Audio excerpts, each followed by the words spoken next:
فرمایا فاذکرونی اذکر، تم میرا ذکر کیا کرو میں تمہارا ذکر کروں، یعنی تم مجھے یاد کیا کرو میں تمہیں یاد کروں۔ تو یہاں سے استعانت بالعمل ہو گیا، اس کو میں پہلی قسم کہوں گا استعانت بالذکر۔ استعانت بالعمل میں ذکر سے، ذکر کی زبان سے اللہ سے استعانت۔ اب آپ اس سے یہ نہیں کہہ رہے کہ میرے مولا میری مدد کرنا، یہ نہیں کہہ رہے، بلکہ آپ کیا کہہ رہے ہیں؟ زبان سے کہتے ہیں یا اللہ، اللہ رحیم، بس اللہ کو یاد کر رہے ہیں، اس کو پکار رہے ہیں کہ اللہ کے جو صفاتی نام ہیں، جس صفت کے نام کو بار بار پکارو مانگنے سوال کرنے کے بغیر، وہ صفت عطا بن کے بندوں کے خیرات ہو جاتی ہے، عطا بن کر بندے کو خیرات ہو جاتی ہے۔ کرتے رہے نام جپو، وہ کہتا ہے نام جپو میرا نام، فذکرونی، میرا یہ تو ہے میرا، میری یاد کرو۔ اور ایک جگہ ہے وذکر اسم ربک، وذکر اسم ربک، اپنے رب کا نام جپا کرو، یہ میرا ترجمہ ہے۔ ویسے آپ باقی مترجمین دیکھیں گے تو شاید جپا کرو کا ترجمہ کسی نے استعمال، وذکر اسم ربک، اپنے رب کا نام جپا کر، اپنے رب کے نام کی تسبیح کیا کیا، تو یہ ہے کہ اس کے نام کی تسبیح اس کو یاد کیے جا رہا ہے۔ میں نے مثال دی تھی کہ ایک فقیر ہے کسی امیر کے سخی کے دروازے پر مانگ رہا، میں بھوکا ہوں، بچے بھوکے ہیں، سخیہ کچھ دے جائے، کچھ دے دے، کھانے کا نہیں، بچے بھوکے ہیں، بیمار ہیں، علاج کا نہیں، دے دے، مانگ رہا۔ سخی آدمی ہے، گزرتا ہے، سخی کا کام دینا ہے، وہ اس کا حال سنتا ہے، دے دے۔ دوسرا آدمی ہے وہ مانگتا نہیں، وہ صرف گزرتا ہے، سنتا ہے، وہ بیان کرتا ہے، بڑا سخی، واہ سخی کریم، سخی ہے، غریب پرور ہے، بس وہ ایسے اس کی توصیف کے صفات کے نام جپتا ہے۔ وہ سخی مانگنے والے سے زیادہ سمجھ جاتا ہے، وہ کہتا ہے فرق یہ ہے کہ وہ مانگ رہا تھا، اس کا ذرا خلاصہ طریقہ تھا، یہ مانگتا بھی نہیں، شرم اور حیا بھی کر رہا ہے اور اپنی التجا بھی میرے سامنے رکھ رہا ہے، تو اس کے مانگنے میں ادب زیادہ ہے، اس کے مانگنے میں ہے کہ نہیں ادب زیادہ ہے، تو مانگت بھی ہے اور مؤدب بھی ہے، واہ منگتا بھی ہے، اور ورنہ منگتے بادب نہیں ہوتے، منگتوں کو کیا لگے ادب سے، ان کا کیا واسطہ ادب سے، ان کو تو مانگنے سے ہے میرا کام ہو جائے، بلکہ وہ تو بے ادبی تک ہی چلے جاتے ہیں مانگتے مانگتے، اور جو منگتا ہو کہ ادب میں رہے تو پھر سخی کا دل اور کریم کا دل زیادہ راضی ہوتا ہے۔ یہ اس سے بھی اونچی بات ہے، اس میں اس کا صفاتی نام، خاص صفت، ضرورت کے ساتھ اس کی صفاتی نام کو جوڑنا نہیں، قطع تعلق اس کی یاد کرتا رہتا ہے، ہر وقت اس کی تسبیح کرتا ہے، اللہ اللہ اس کو یاد کر۔ فرمایا جو مجھے ہر وقت اس طرح یاد کرتا ہے، اذکرکم، میں اس کو یاد کرتا ہوں۔ تو یہ کیسے ممکن ہے کہ بندہ اللہ کو یاد کرے، اللہ بندے کو یاد کرے اور اس کی حاجت نظر انداز ہو جائے؟ پھر اس نے یاد کیا بندے کو، لہذا تو وہ مدد کرتا ہے، تو وہ اس کی جو ذکر ہے، اللہ کا ذکر کرنا ہر وقت زبان سے یا دل سے، وہ ذکر زبان استعانت بن جائے، اللہ سے مدد طلب کرنے ذریعہ بن جائے۔ حضرت شیخ حماد دباغ رحمۃ اللہ علیہ، ان کا ایک مرید شیخ حماد دباغ، آپ نے سنا نا تقدیر کو پڑھ لینا اللہ کے دیے ہوئے علم، اور تقدیر کا بدل جانا اللہ کی عطا کردہ رحمت سے۔ اب خضر محمدی کا حال شیخ حماد دباغ کا ایک مرید، لیکن اکثر و بیشتر سیدنا غوث پاک کی مجلسوں میں آ کر ادھر بھی جاتا ہے ادھر بھی جاتا ہے۔ آج کل تو ایک پیر صاحب کے آپ مرید ہیں اور کسی اور کی زیارت کو چلے جائیں تو پیر صاحب ناراض ہو جاتے، نہیں ہو جاتے؟ پیر صاحب سے مرید ہے اور کسی اور کی تقریر سننے کے لیے چلے جائیں تو پیر صاحب ناراض ہو جاتے، ہماری مریدی صحیح نکل گئے کہ فلاں کی تقریر سن لی، فلاں کی صحبت میں چلے گئے، فلاں کی مجلس میں چلے گئے۔ لیکن اللہ والوں کے ہاں یہ بات، اللہ والے سخی دل کے ہوتے ہیں، کہتے ہیں بھائی جہاں سے خیر ملے چلا جایا، جہاں سے نیکی کا سبق ملے وہ نہیں روکا کرتے۔ اور ہم جو لوگ روکنے والے، یہ دکانداریاں، یہ کیا ہے؟ اس لیے روکتے ہیں کہ کہیں انکم میں کمی نہ ہو جائے، ناراض نہ ہو، میں کھری بات کر رہا ہوں۔ اس لیے روکتے ہیں کہ اگر میرا ماننے والا ادھر جانے لگا اور ادھر رغبت بڑھ گئی تو یہاں کی انکم سمجھے آپ، یہاں کی انکم کم نہ ہو جائے، کہیں میری مارکیٹ خراب نہ ہو جائے۔ ہم نے ولایت کو، تقویٰ کو، روحانیت کو، دین کو کاروبار بنا دیا ہے۔ اور اللہ کے رسول فرماتے ہیں حکمت مومن کی گم شدہ اونٹنی ہے، جہاں سے ملے لے لو، ہر جگہ جایا کرو، جہاں سے خیر مل جائے لے لو، جہاں سے بھلائی کی بات مل جائے لے لو۔ تو بزرگوں کے مرید ہر طرف حصول صحبت کے لیے جاتے، فیض صحبت کے لیے جاتے۔ وہ سیدنا غوث پاک کی مجلس میں آتا، کاروبار تھا اس کا، تاجر تھا، ایکسپورٹ امپورٹ کا بزنس تھا، بیرون ملک بڑی تجارت کرتا۔ ایک مرتبہ باہر کسی ملک میں تجارت کے لیے جانے لگا اور اپنے شیخ کی بارگاہ میں گیا، حضرت شیخ حماد عباس کے، کیونکہ عقیدت بے پناہ تھی تو ہر معاملے میں اذن اور اجازت اپنے شاہ کے برکت۔ اس تاجر مرید نے جا کے حضرت شیخ حماد عباس سے عرض کیا، حضرت میں جانا چاہتا ہوں باہر تجارت کے سفر پر، آپ میرے لیے دعا فرما دیں کہ اللہ پاک برکت دے سفر میں اور تجارت میں، کاروبار میں اس کامیابی ہو، نفع آئے۔ آپ نے مراقبہ کیا اور مراقبہ کر کے فرمانے لگے کہ سفر کا ارادہ ترک کر، سفر کا ارادہ کر دو، مت جاؤ سفر پر۔ پوچھا حضرت کیا وجہ؟ فرمایا میں نے دیکھا ہے کہ تمہاری اتنی لکھا ہے کہ تم اگر سفر پر گئے ڈاکوؤں کا حملہ ہوگا، قافلہ لٹ جائے گا، مال تباہ ہو جائے گا، تم قتل کر دیے جاؤ گے، مال لوٹ لیا جائے گا۔ اگر سفر پر گئے تو تم سفر پہ نہ جاؤ۔ ایسے معاملات بھی ہو، یہ علمی مسئلہ ہے، اس کی بات ابھی کوئی تقدیر مبرم ہوتی ہے، کوئی تقدیر شبیہ بالمبرم ہوتی ہے، علمی تقسیم ہے آگے، نہ بدلنے والی تقدیر مبرم، اور ایک تقدیر ہوتی ہے نہ بدلنے والی مگر مبرم کی شبیہ ہوگی، مماثل ہوگی۔ اور میں اگر سفر پر گئے تو لٹ جاؤ گے، قتل کر دیے جاؤ گے، ڈاکو حملہ آور ہوں گے، ارادہ ترک کر دو۔ وہ انتظام تیاری کر چکا تھا، وہ جب دل سے باہر نکلا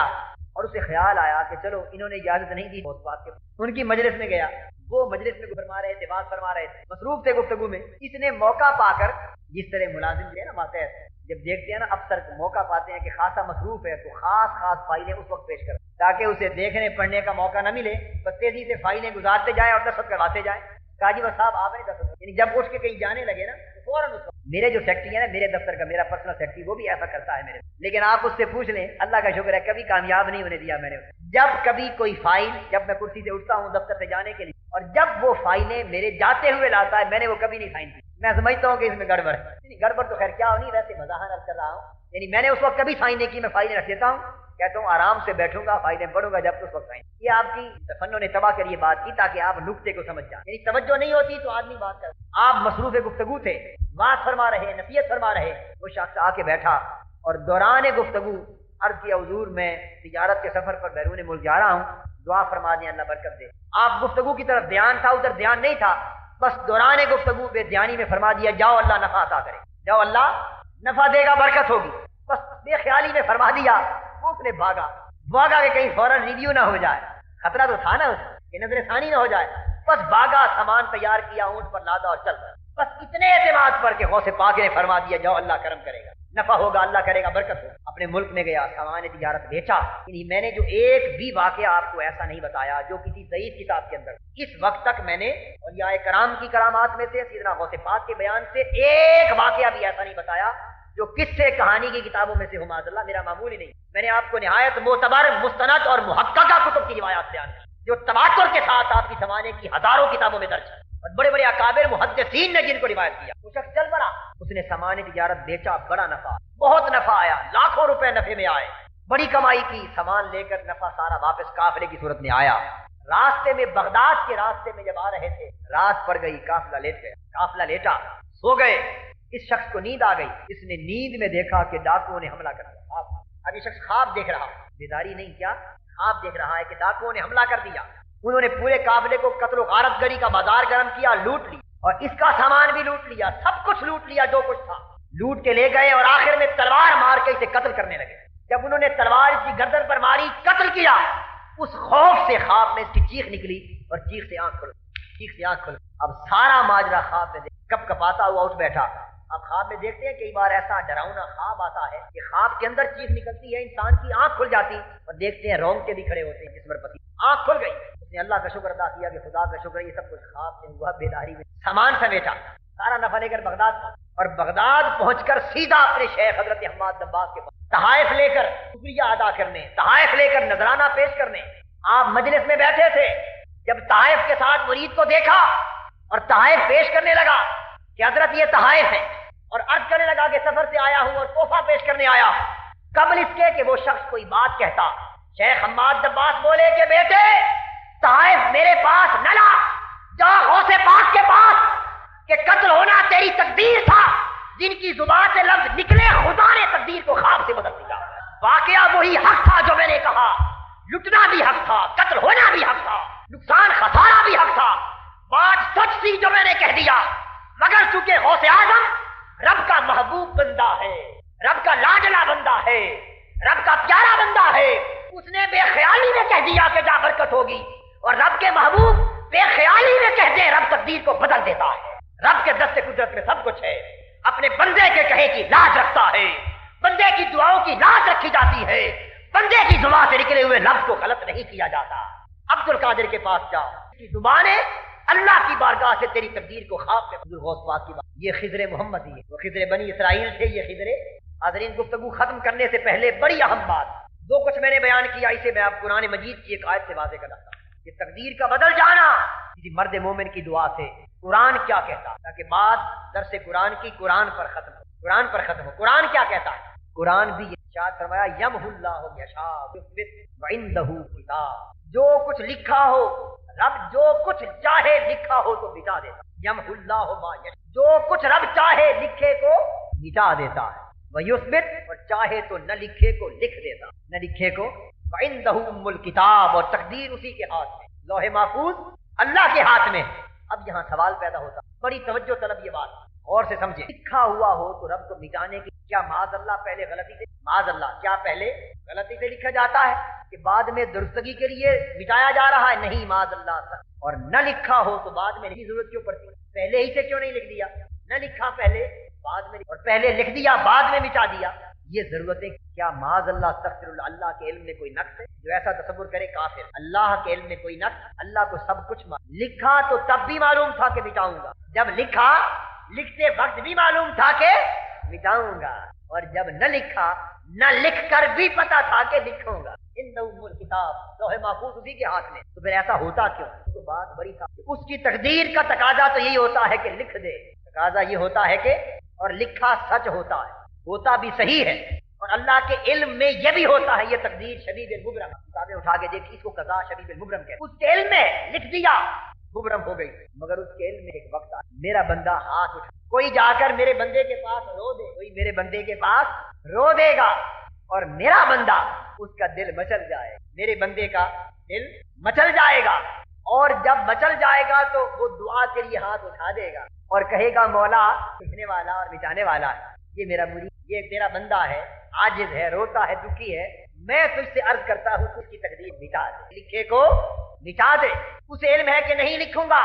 نہ لکھنا حق ہوگا، مگر کوئی میرے بندے کے پاس رو دھو دے گا، میرا بندہ ہاتھ اٹھا دے گا، عرض کرے گا مولا تیرا نہ لکھنا حق ہے پر تو مالک ہے، میں التجا کرتا ہوں اس کو لکھ دے، اسے، اس بے اولاد کو اولاد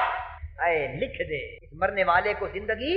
لکھ دے، کی موت کو مٹا دے، لکھے کو مٹانے کی درخواست بندہ کر دے گا تو مجھے تو ضرورت نہیں ہے، مگر میرا بندہ سوال کر لے تو میں اس کے سوال پہ نہیں، پھر لکھا اتنا عزیز نہیں جتنا اس کا سوال عزیز، لکھے کو مٹا دینا میرے لیے کیا مشکل، عنده ام الکتاب، میرے ہاتھ میں لوح بھی ہے قلم بھی ہے، چاہو تو لکھ دوں چاہو مٹا دوں، مجھے کون پوچھ سکتا تھا، مگر بندے کے ہاتھ اٹھے ہوئے مڑ گئے اور مانگا ہوا نہ ملا تو بندے کی لاج نہیں۔ یہ جو سب سے میری خاطر روٹ کر آ گیا ہے، جس نے میری خاطر راتوں کا جاگنا اپنا لیا، سونا چھوڑ دیا، جس نے میری خاطر رونا دھونا تڑپنا شروع کر لیا، جو ہر ایک کو چھوڑ کر میرا ہو گیا، میں اس کی اتنی بھی نہ مانوں کہ لکھے کو مٹا دوں، اور جس نے سب کچھ میری خاطر چھوڑ دیا اتنی بھی نہ مانوں کہ نہ لکھ، فرمایا لکھتا ہوں تقدیر کے طور پر، مگر جب بندہ التجا کر دیتا ہے یمحو اللہ مٹا دیتا، نہیں لکھتا قضا کے طور پر، بندہ لکھے پر لکھ دیتا، فرمایا عنده ام الکتاب، اور لوح محفوظ کا مالک میں ہوں۔ یہ کیوں فرمایا؟ تاکہ آپ اعتراض نہ کر سکیں، لکھے ہوئے کو مٹایا کیوں اور نہ لکھے کو لکھا کیوں؟ اعتراض کا جواب دینا کہ آپ کو کیا اعتراض ہے، مالک عنده ام الکتاب کا ترجمہ یہ ہے، عنده ام الکتاب کا ترجمہ یہ ہے، آپ کو کیا اعتراض، چاہوں تو لکھ دوں چاہوں تو مٹا دوں، آپ کا کیا ہے، آپ کا دخل کیا ہے؟ جو چاہتا ہے لکھتا ہے مٹا، بولیے کسی کے اختیار میں دخل دے سکتا ہے؟ یہ کوئی اگر اللہ کے اختیار میں دخل دینے لگے اسے روکا جا رہا ہے، اسے اس کی حیثیت بتائی جا رہی ہے، خبردار خاموش رہو، ام الکتاب لوح محفوظ کا مالک میں ہوں، جو چاہوں لکھ دوں چاہوں مٹا دوں، تمہیں کیا، میں نے لکھ دیا، میرے بندے نے التجا کی، میں نے مٹا، لکھنے والا بھی میں تھا مٹانے والا بھی میں نے نہ لکھا، بندے نے التجا کی لکھ دیا، نہ لکھنے والا بھی میں تھا لکھنے والا بھی میں ہوں، عنده ام الکتاب، میں لوح محفوظ، تقدیر سب میرے محترم غوث العظم شیخ عبد القادر جیلانی نے ان خاص بندوں جس پر رب کی ایسی رحمتیں ہوتی اور رب کی بارگاہ سے ایسے علم عطا کیے، اللہ جل مجدہ ہمیں اللہ کے مقرب بندوں پہچان عطا کرے اور ان کے نقش قدم پر چل کر اپنے حال کو درست کرنے کی توفیق